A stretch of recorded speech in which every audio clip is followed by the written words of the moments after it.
نحمده ونصلي على رسوله الكريم اما بعد فاعوذ باللہ من الشیطان الرجیم بسم اللہ الرحمن الرحیم۔ السلام علیکم خواتین و حضرات، میرا آج کا موضوع ہے قتل کا ناکام منصوبہ۔ خیبر کی فتح کے بعد وہاں کی ایک بستی فدق کے لوگ حضور اکرم صلی اللہ علیہ وآلہ وسلم کی خدمت میں حاضر ہوئے۔ جو لوگ حاضر ہوئے ان کے سردار کا نام نون بن یوشع تھا۔ اس نے حضور اکرم صلی اللہ علیہ وآلہ وسلم سے عرض کیا، ہم اس بات پر صلح کرنے کے لیے تیار ہیں کہ ہماری جان بخشی کر دی جائے اور ہم لوگ اپنا مال اور سامان لے کر فدق سے جلا وطن ہو جائیں۔ حضرت صلی اللہ علیہ وآلہ وسلم نے ان کی یہ بات منظور فرما لی۔ اس سلسلے میں ایک روایت یہ ہے کہ یہودیوں نے فدق کا نصف حصہ دینے کی بات کی تھی اور آپ نے اس کو منظور فرمایا تھا۔ یہاں ایک بات کی وضاحت کرنا بہتر ہوگا، فدق کی یہ بستی چونکہ جنگ کے بغیر حاصل ہو گئی تھی، اس لیے یہ مال فے تھا، یعنی دشمن سے جنگ کیے بغیر حاصل کیا جانے والا مال جس کے خرچ کا مسلمانوں کے حکمران کو اختیار ہوتا ہے۔ چنانچہ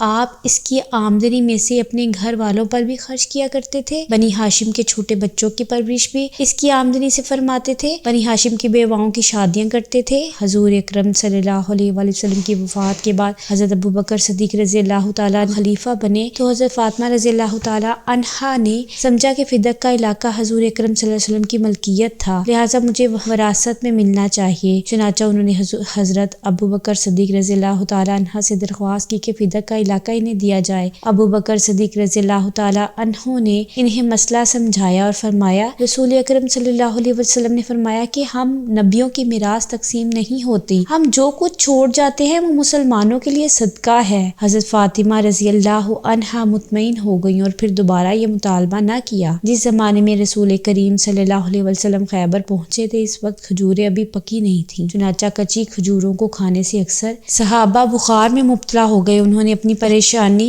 حضور اقدس صلی اللہ علیہ وسلم سے بیان کی۔ آپ صلی اللہ علیہ وسلم نے ان سے فرمایا، گھڑوں میں پانی بھر لو، ٹھنڈا کر لو، فجر کے وقت اللہ کا نام پڑھ کر اس پانی کو اپنے اوپر ڈالو۔ صحابہ نے اس ہدایت پر عمل کیا تو ان کا بخار جاتا رہا۔ خیبر کی جنگ میں سلمہ بن اکوع رضی اللہ تعالیٰ عنہ زخمی ہوئے تو حضور صلی اللہ علیہ وسلم کی خدمت میں حاضر ہوئے۔ حضور صلی اللہ علیہ وسلم نے 3 مرتبہ ان کے زخموں پر دم کیا، انہیں اسی وقت آرام آ گیا۔ جب خیبر فتح ہو گیا تو ایک عورت مسلمانوں کی طرف آتی نظر آئی۔ وہ لوگوں سے پوچھ رہی تھی کہ اللہ کے رسول کو بکری کے گوشت کا کون سا حصہ زیادہ پسند ہے۔ لوگوں نے اسے بتایا حضور اکرم صلی اللہ علیہ وسلم کو دستی کا گوشت پسند ہے۔ اس عورت کا نام زینب تھا، یہ مرحب کی بھتیجی اور سلام بن مشکم یہودی کی بیوی تھی۔ بات معلوم کرنے کے بعد وہ واپس لوٹ گئی۔ اس نے ایک بکری کو ذبح کیا، پھر اس کو بھونا اور اس کی دستی والے حصے میں زہر ملا دیا۔ حضرت صلی اللہ علیہ وسلم مغرب کی نماز پڑھ کر واپس تشریف لائے تو اس عورت کو منتظر پایا۔ آپ صلی اللہ علیہ وسلم نے اس آنے کا سبب پوچھا تو بولی، اے ابو قاسم، میں آپ کے لیے ہدیہ لائی ہوں۔ حضور اکرم صلی اللہ علیہ وسلم کے حکم پر اس کی ہدیہ لے لیا گیا اور آپ صلی اللہ علیہ وسلم کے سامنے رکھ دیا گیا۔ اس وقت وہاں بشر بن برا بن معرور رضی اللہ تعالیٰ عنہ بھی موجود تھے۔ آپ صلی اللہ علیہ وسلم نے صحابہ سے فرمایا، قریب آ جاؤ۔ پھر آپ صلی اللہ علیہ وسلم نے دستی سے کھانا شروع فرمایا۔ آپ صلی اللہ علیہ وسلم کے ساتھ ہی بشر بن برا نے بھی دستی سے گوشت کا لقمہ منہ میں ڈال لیا اور اسے نگل دیا، جبکہ حضرت صلی اللہ علیہ وسلم نے ابھی لقمہ صرف منہ میں ڈالا تھا۔ دوسرے لوگوں نے دوسری جگہوں سے لقمہ لیا۔ جو ہی حضور اکرم صلی اللہ علیہ وسلم نے لقمہ منہ میں ڈالا فوراً اگل دیا اور فرمایا، ہاتھ روک لو، یہ گوشت مجھے بتا رہا ہے کہ اس میں زہر ہے۔ اس وقت بشر بن برا رضی اللہ تعالیٰ نے عرض کیا، اللہ کے رسول، قسم ہے اس ذات کی جس کے قبضے میں میری جان ہے، جو لقمہ میں نے کھایا تھا اس میں مجھے کچھ محسوس ہوا تھا، لیکن میں نے صرف اس لیے نہیں اگلا کہ آپ کا کھانا خراب ہوگا۔ پھر جب آپ نے اپنا لقمہ اگل دیا تو مجھے اپنے سے زیادہ آپ کا خیال آیا اور مجھے خوشی ہوئی کہ آپ نے اس کو اگل دیا۔ اس کے بعد اس کا رنگ نیلا ہو گیا اور 1 سال تک اس کے زہر کے زیر اثر رہی اور اس کے بعد فوت ہو گئی۔ حضور اقدس صلی اللہ علیہ وسلم نے اس یہودی عورت کو بلوایا اور اسے پوچھا، کیا تو نے بکری کے گوشت میں زہر ملایا تھا؟ اس نے پوچھا، آپ کو یہ بات کس نے بتائی؟ جواب میں آپ صلی اللہ علیہ وسلم نے ارشاد فرمایا، مجھے گوشت کے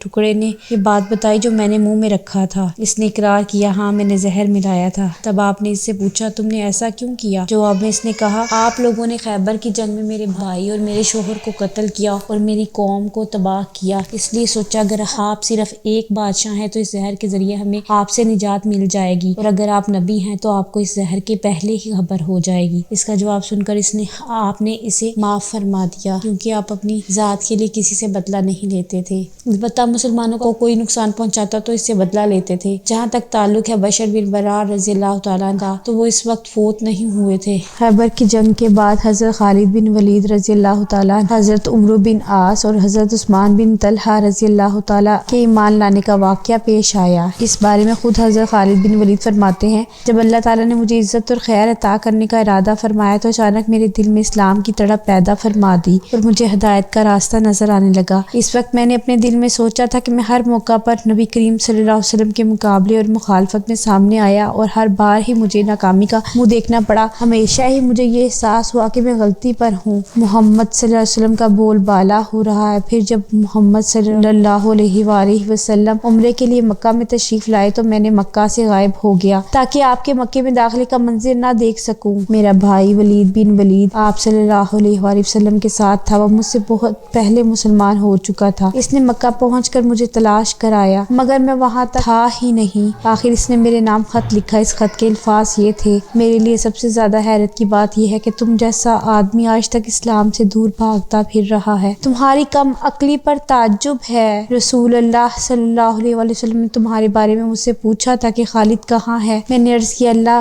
بہت جلد اسے آپ تک لائے گا۔ اس پر حضور اکرم صلی اللہ علیہ وآلہ وسلم نے ارشاد فرمایا، اس جیسا شخص اسلام سے بے خبر نہیں رہ سکتا۔ اگر وہ اپنی صلاحیتوں اور توانائیوں کو مسلمانوں کے ساتھ مل کر مشرکوں کے خلاف استعمال کرے تو ان کے لیے خیر ہی خیر ہے اور ہم دوسروں کے مقابلے میں انہیں ہاتھوں ہاتھ لیں گے۔ اس لیے میرے بھائی اب بھی موقع ہے، جو تم کھو چکے ہو اسے پا لو۔ تم بڑے اچھے موقع کھو چکے ہو۔ حضرت خالد بن ولید رضی اللہ کہتے ہیں کہ جب مجھے آپ اپنے بھائی کا یہ خط ملا تو مجھ میں جانے کی امنگ پیدا ہو گئی، دل اسلام کی محبت میں گھر کر گیا۔ ساتھ ہی حضرت صلی اللہ علیہ وسلم نے میرے بارے میں جو کچھ فرمایا تھا اس سے مجھے بہت زیادہ خوشی محسوس ہوئی۔ پھر رات کو ایک عجیب خواب دیکھا۔